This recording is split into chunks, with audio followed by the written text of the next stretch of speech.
Hello students, today we will be discussing the extraction of metals of class 10 under the chapter metals and non-metals. Now, before we go to the discussion in extraction of metals in details, we need to know one term that is called metallurgy. What is metallurgy? Metallurgy means this is the branch of science which deals with the concentration, extraction and the purification of metals. So in this video we will be discussing about the extraction of metals. So first thing we have to know what is called minerals, and then ore and the gangue. Mineral means,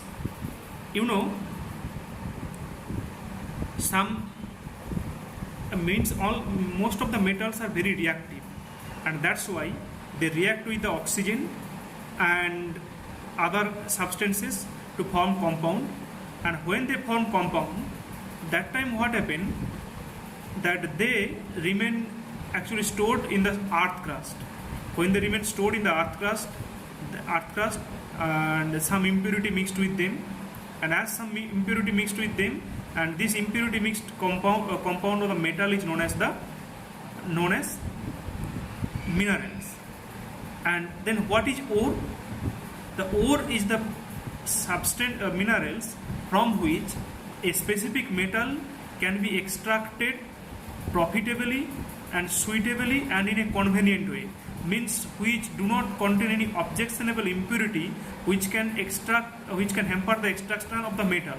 That means we can say that all ores are minerals, but all minerals are not ores. Let us take an example here. Sodium may have many minerals with the impurities, but sodium can be extracted only one of the ore, that is known as the rock salt.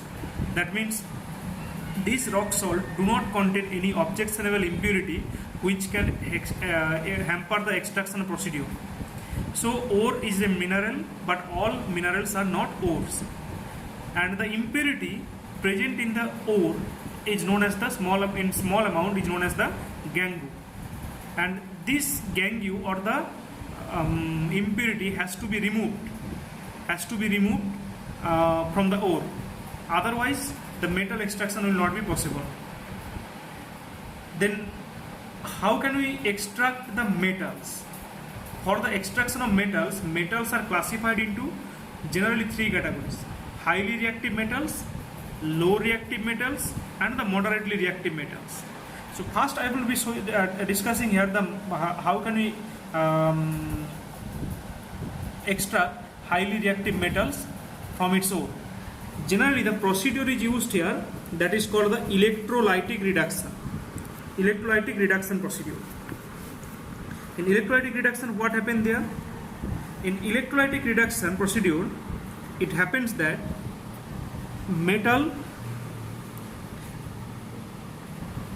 ore is taken in the molten form. Let us take an example. We are to extract sodium metal from its ore. The name of the ore of the sodium metal is the rock salt. Rock salt contains NaCl, and this molten NaCl, when it melts, then it gives what? Na plus and Cl minus. Now in the electrolytic reduction procedure we have to use a voltameter here, and in this voltameter, see, if you take the molten NaCl, inside there is the Na plus and Cl minus, and this Na plus, suppose this is cathode and this is anode, this Na plus will be moving towards the cathode and it will accept one electron and it will form sodium, and then chloride minus, it will move towards the anode and then it will release one electron and it will form chlorine, and these two chlorine will combine to give here the Cl2.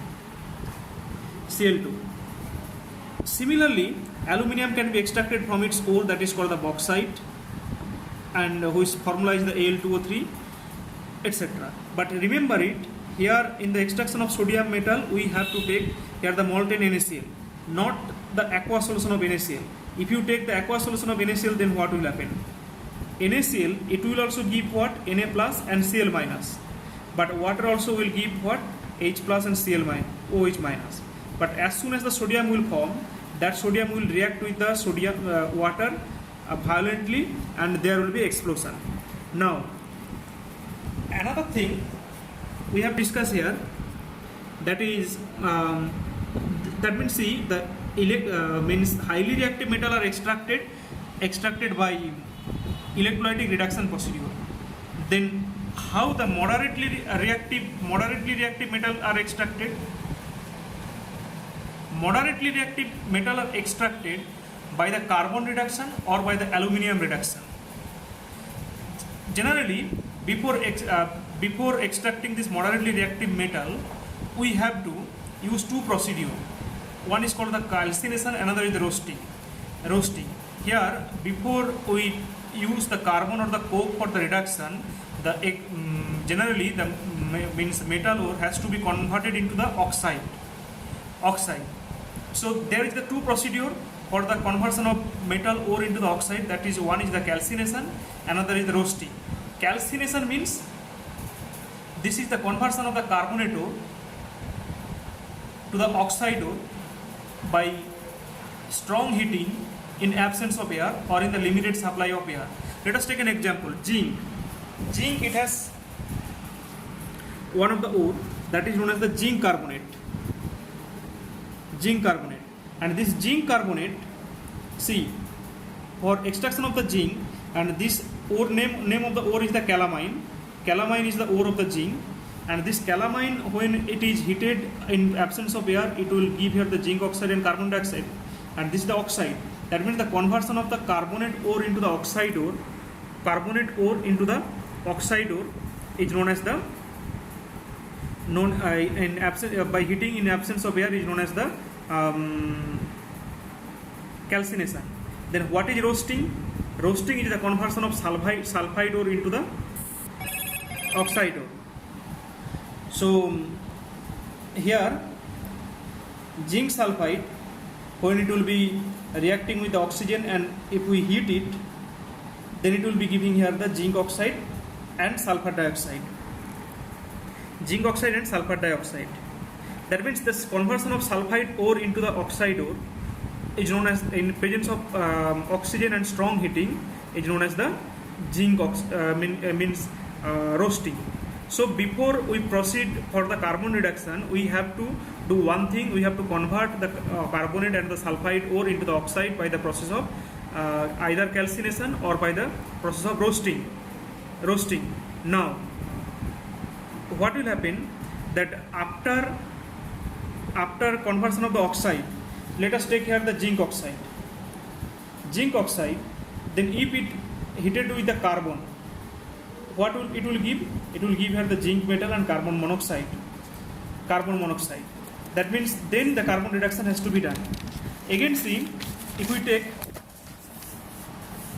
another metal, let us take that the manganese. Manganese is extracted from its ore pyrolusite, which contain the compound manganese dioxide.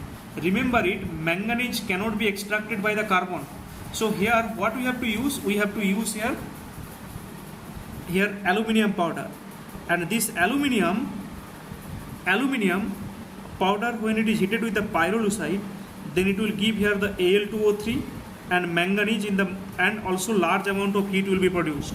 And heat will be so large that we will get the manganese in the molten form. So this is also known as the Thermit reaction. Generally what happened, that the Thermit reaction we have to read here, that the iron it has a ore hematite,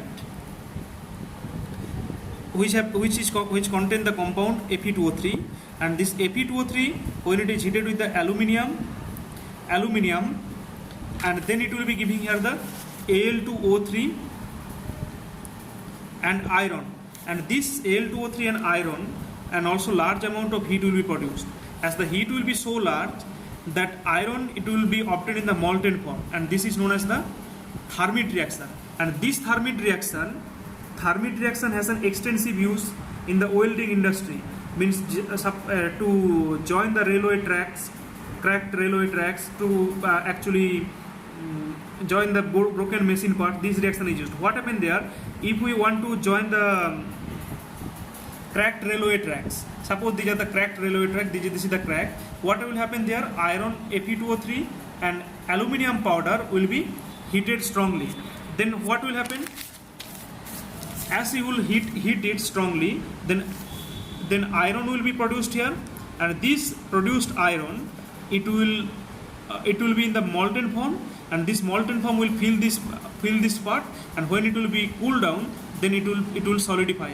That means it will actually join the cracked railway tracks here. This is the use of the Hermite reaction.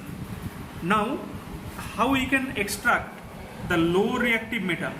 Low reactive metals are extracted by the self-reduction procedure. Let us take here one of the self-reactive metal is the copper. Here also you have to do roasting and the calcination both. If it is wherever it is required. Copper, it has the ore copper pyrites and the copper glands also. And this copper glands, when it is heated with the copper oxygen, it will be giving here Cu2, and this Cu2, if we heat it, then it will give here the copper and the oxygen, and in this way we can extract the low reactive metal by the self reduction. So I hope that this video will help you to understand the extraction of metal, and separately we will be discussing the purification of metal in another video, and then rest part of the chapter, that is the corrosion and alloy, will be discussed in another video. So I hope that this video will help you to understand the extraction of metal. That's all.